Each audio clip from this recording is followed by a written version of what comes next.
राधिका, यह सब क्या है? तुमने मेरी लाइफ का सबसे खूबसूरत गिफ्ट दिया है मुझे। आर्यमन की आवाज में हैरानी भी है और एक अजीब सा अपनापन भी, लेकिन राधिका उसकी आंखों में देखकर हल्की सी घबराहट छुपाने की कोशिश करती है। गिफ्ट? मुझे कुछ भी याद क्यों नहीं आ रहा है। कल की रात आखिर हुआ क्या था मेरे साथ? राधिका कुछ पल चुप रहती है। उसके चेहरे पर दर्द भी है और एक बड़ा राज छुपाने का बोझ भी। कभी नहीं बोल पाऊंगी मैडम। हमारे प्यार की नई शुरुआत हुई है। हमारी जिंदगी की नई शुरुआत। इस रिश्ते की नई शुरुआत। पति पत्नी की तरह। आर्यमन ये सुनकर पूरी तरह चौंक जाता है। उसके कदम पीछे हट जाते हैं। पति पत्नी की तरह? राधिका, तुम क्या कह रही हो? मुझे कुछ याद क्यों नहीं है? तभी अचानक माहौल बदल जाता है। ऑफिस के बाहर तेज हवा चलने लगती है। खिड़की अपने आप बंद हो जाती है और लाइट्स हल्की हल्की टिमटिमाने लगती हैं। राधिका घबरा जाती है, लेकिन खुद को संभाल लेती है। ऑफिस में कुछ जरूरी काम है। आर्यमन अचानक विषय बदलने की कोशिश करता है, लेकिन उसके दिमाग में बार बार सिर्फ एक ही बात घूम रही है। कल रात आखिर हुआ क्या था? राधिका धीरे से कहती है, मुझे पता है, कल रात ही तुमसे मुलाकात हुई थी। लेकिन अब मैंने उस डर को भी खत्म कर दिया है। आर्यमन उसकी तरफ देखता है। डर? कौन सा डर?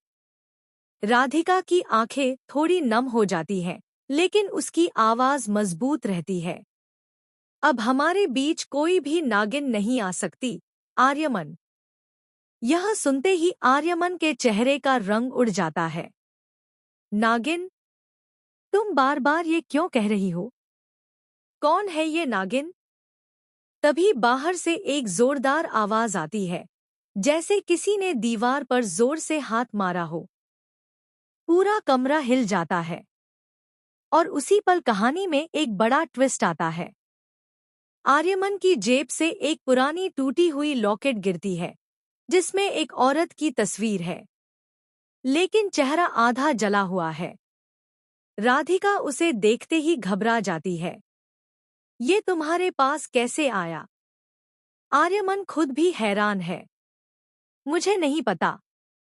ये मेरे पास कब आया? अब दोनों के बीच शक और गहरा हो जाता है। इसी बीच कहानी में एक और बड़ा धमाका होता है। ऑफिस के बाहर एक न्यूज़पेपर फेंका हुआ मिलता है, जिसमें बड़े अक्षरों में लिखा होता है, नागवंश का राज फिर से सामने। क्या इंसानों के बीच छुपा है कोई खतरनाक सच?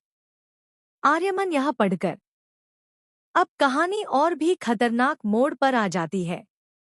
आर्यमन को अचानक सिर में तेज दर्द होने लगता है। उसे कुछ फ्लैशबैक दिखने लगते हैं।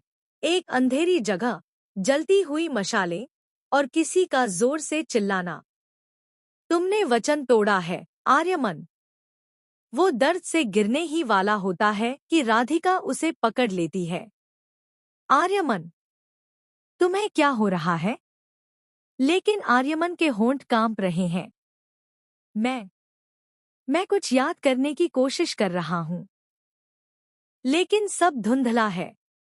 इसी दौरान राधिका के फोन पर एक अनजान नंबर से मैसेज आता है। सच जानना है तो पुराने मंदिर में आओ। अकेले। राधिका का चेहरा पूरी तरह बदल जाता है। वह मैसेज आर्यमन को नहीं दिखाती। यहाँ से एक और बड़ा राज खुलता है। राधिका पहले से ही किसी बहुत बड़े मिशन का हिस्सा है, जिसे उसने आर्यमन से छुपाया है। इधर आर्यमन को धीरे धीरे एहसास होने लगता है कि राधिका सब कुछ नहीं बता रही। वह उससे पूछता है, राधिका, तुम मुझसे कुछ छुपा रही हो ना? राधिका पल भर के लिए रुक जाती है। नहीं, मैं बस तुम्हें बचाने की कोशिश कर रही हूँ। लेकिन यही बात शक को और गहरा कर देती है। अब कहानी में तीसरा बड़ा ट्विस्ट आता है। आदर्श का नाम फिर सामने आता है। वह वही व्यक्ति है जिसने न्यूज़पेपर में नागवंश का मजाक उड़ाया था, लेकिन असल में आदर्श पत्रकार नहीं है। वह किसी गुप्त संगठन का हिस्सा है जो नागवंश को खत्म करना चाहता है। वह अपने कमरे में बैठकर कहता है, अब समय आ गया है नागिनों का सच दुनिया के सामने लाने का। उधर राधिका मंदिर की ओर जाने का फैसला करती है, लेकिन जैसे ही वह बाहर निकलती है, एक काली परछाई उसका रास्ता रोक लेती है। एक धीमी आवाज आती है, तुम आर्यमन को सच बता दोगी तो सब खत्म हो जाएगा। राधिका डर जाती है। तुम कौन हो? परछाई जवाब देती है, जो तुम्हारे हर सच को जानता है। इधर आर्यमन को भी एक पुरानी डायरी मिलती है, जिसमें उसके ही नाम के साथ लिखा होता है, अगर तुम यह पढ़ रहे हो तो मतलब तुम्हारी यादें फिर से मिटाई जा चुकी हैं। आर्यमन के हाथ कांपने लगते हैं।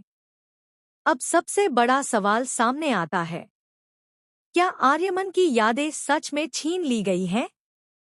क्या राधिका उसकी दुश्मन है या उसकी रक्षक? और क्या आदर्श का संगठन नागवंश को खत्म करने में सफल हो पाएगा? कहानी अब ऐसे मोड़ पर आ चुकी है जहां हर रिश्ता, हर याद और हर सच एक बड़े रहस्य में